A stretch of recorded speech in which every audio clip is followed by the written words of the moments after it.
Bismillahirrahmanirrahim.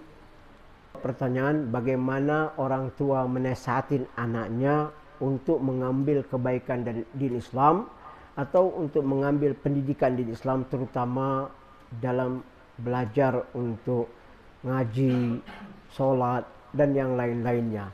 Dan kedua, bagaimana anak menasihati bapaknya kalau bapaknya yaitu jauh dari agama Islam. Awalan kita lihat pertama surat Luqman. Surat Luqman memberikan pemahaman kepada kita, memberikan pendidikan buat kita. Apa kata Luqman Hakim kepada anaknya Saran? Wa idh qala Luqman libnihi wa huwa ya'idu ya bunay la tusyrik billah inna syirka la dhulmun azim. Ketika itu Luqman menasihati anaknya. Dia duduki anaknya, wahai anakku, ingat akan aku sampaikan kepada engkau. Jangan engkau coba menyekutukan Allah. Sesungguhnya menyekutukan Allah itu adalah perbuatan dosa yang besar. Apa maknanya?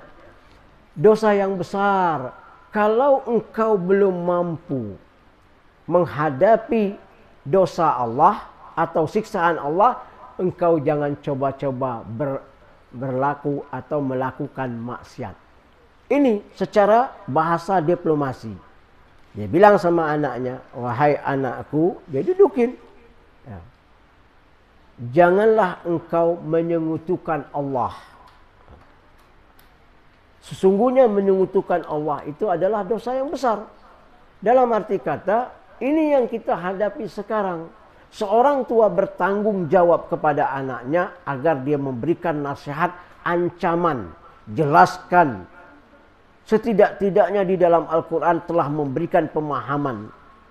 Pemahaman kepada anaknya agar anaknya menjadi anak yang saleh dan salihah. Kata Allah SWT, ya ayyuhalladzina amanu qu anfusakum wa ahlikum an-nara. Wahai orang-orang yang beriman, selamatkanlah dirimu dan keluargamu dari api neraka, dari siksaan Allah Subhanahu wa taala. Dan ini penting.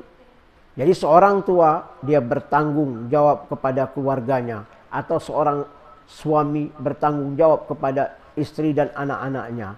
Sampai Allah Subhanahu wa taala berfirman, apabila seorang istri atau istrinya enggak menegakkan salat, perintahkan. Kama qala Allah taala fi surat At-Taha, wa umir ahlaka bis-salah wastabir ilayya la nas'alu rizqa nahnu narzuq wa aqibatu taqwa. Perintahkan keluargamu, istrimu untuk menegakkan salat. Jangan bosan-bosan untuk menutupkan aurat.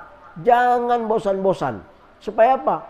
Yang memberikan petunjuk hidayah itu adalah Allah. Kita hanya memberikan yaitu pemahaman, penjelasan saja. Dan perintahkan dia untuk menegakkan salat dengan sesabar-sabarnya. Nggak boleh kasar. Nggak boleh kita, kalau kamu nggak salat saya ceraikan. Jangan, nasihat. Kenapa? Karena inna dina Islam adalah nasihat. Ad-dina nasihat. Agama itu adalah nasihat. Nasihatkan, jangan bosan-bosan. Wa'mur ahlaka bis-shalah wastabir, dengan sesabar-sabar, di atas sabar. Alaiha. La nas'ala rizq, kami tidak meminta rezeki, dan kamilah yang memberikan rezeki itu. Semua rezeki itu diatur ke Allah, dan orang yang beruntung itu orang yang bertakwa. Ini yang pertama. Bagaimana anak menasihati orang tua? Ketika tadi kita membaca surat Al-Maryam. Surat Al-Maryam tentang kisah Nabi Ibrahim. Wadhkur fil kitab Ibrahim innahu kana siddiqan nabiyya. Idh qala li abi ya abati lima ta'budu ma la yasma wa la yubsir anka syai'a. Ingatlah di dalam kitab Ibrahim atau di dalam Al-Quran. Ketika itu Nabi Ibrahim itu adalah Nabi dan Rasul. Dia orang yang jujur. Jujurnya kenapa? Ketika itu dia hidup sama orang tuanya. Dan orang tuanya bukan beragama yang diturunkan Allah kepada Nabi Ibrahim. Ketika Nabi Ibrahim masa muda, masa ketika dia mulai balik, sudah dewasa, dia katakan kepada orang tuanya, berhala-berhala yang dibikin orang tua itu dijual. Dia bilang, ya abati, kenapa engkau bikin berhala ini? Untuk apa engkau jual berhala ini? Tidak manfaat. Sekitar dia di pasar, dia bilang, man yashtari hada ilah la yadur wa la yanfa. Maka Abu uskut. Siapa yang mau beli berhala ini, berhala yang tidak memberikan madar, tidak memberi manfaat? Kata bapaknya, diam. Jangan kau ngomong gitu, nanti nggak laku. Dia bilang, iya Pak. Terus dia bilang apa? Ya abati ini kerjaani. Wahai abahku, aku telah datang membawa ilmu ini. Minal ilm. Tidak pernah ada yang membawa ilmu ini. Ikutlah aku ya abah. Ikutlah. Engkau akan mendapat petunjuk baik. Nabi Ibrahim santun.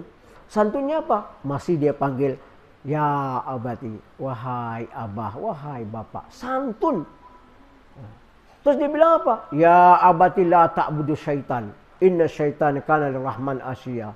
Ya abahku, janganlah engkau mengikuti syaitan. Jalan syaitan. Sungguhnya dia adalah maksiat terhadap Allah SWT. Terhadap Allah SWT. Dia ulangi lagi ayat ini. Ya abati ini akhafu ayyamassaka rahman. Fatakuna syaitan waliya. Wahai abahku, nanti aku takut engkau disiksa oleh Rabb yang maha pengasih, Rahman. Dan syaitan itu tidak akan bisa menolongmu. Sampai abahnya marah kepadanya. Qala ar-raghibun anta ya Ibrahim an ila alihati? Apakah engkau tidak mau mengikut menyembah apa yang aku sembah? Wa illam tantahi la arjumannaka wajr maliya.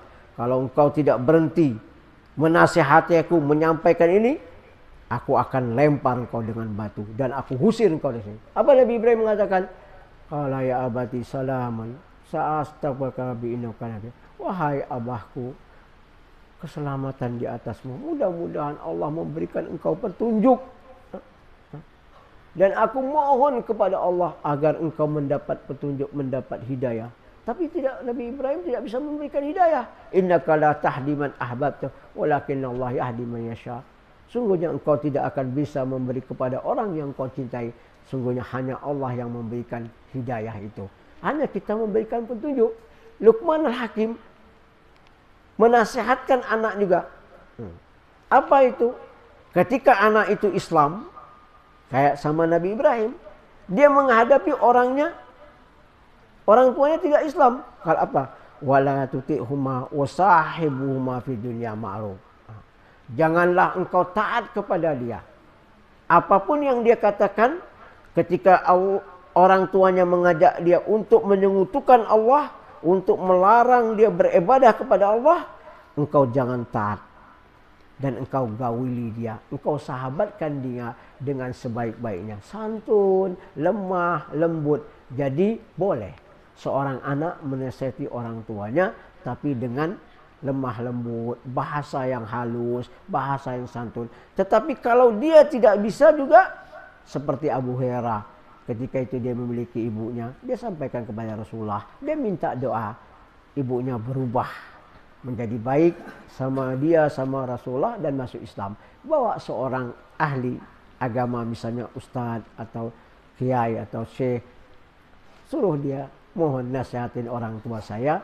Kemungkinan orang tuanya malu pasti mendengar apa yang disampaikan oleh ustadz atau pak kiai atau syekh itu ya. Ad-dinu nasihat, agama yang nasihat. Wallahu a'lam bishawab.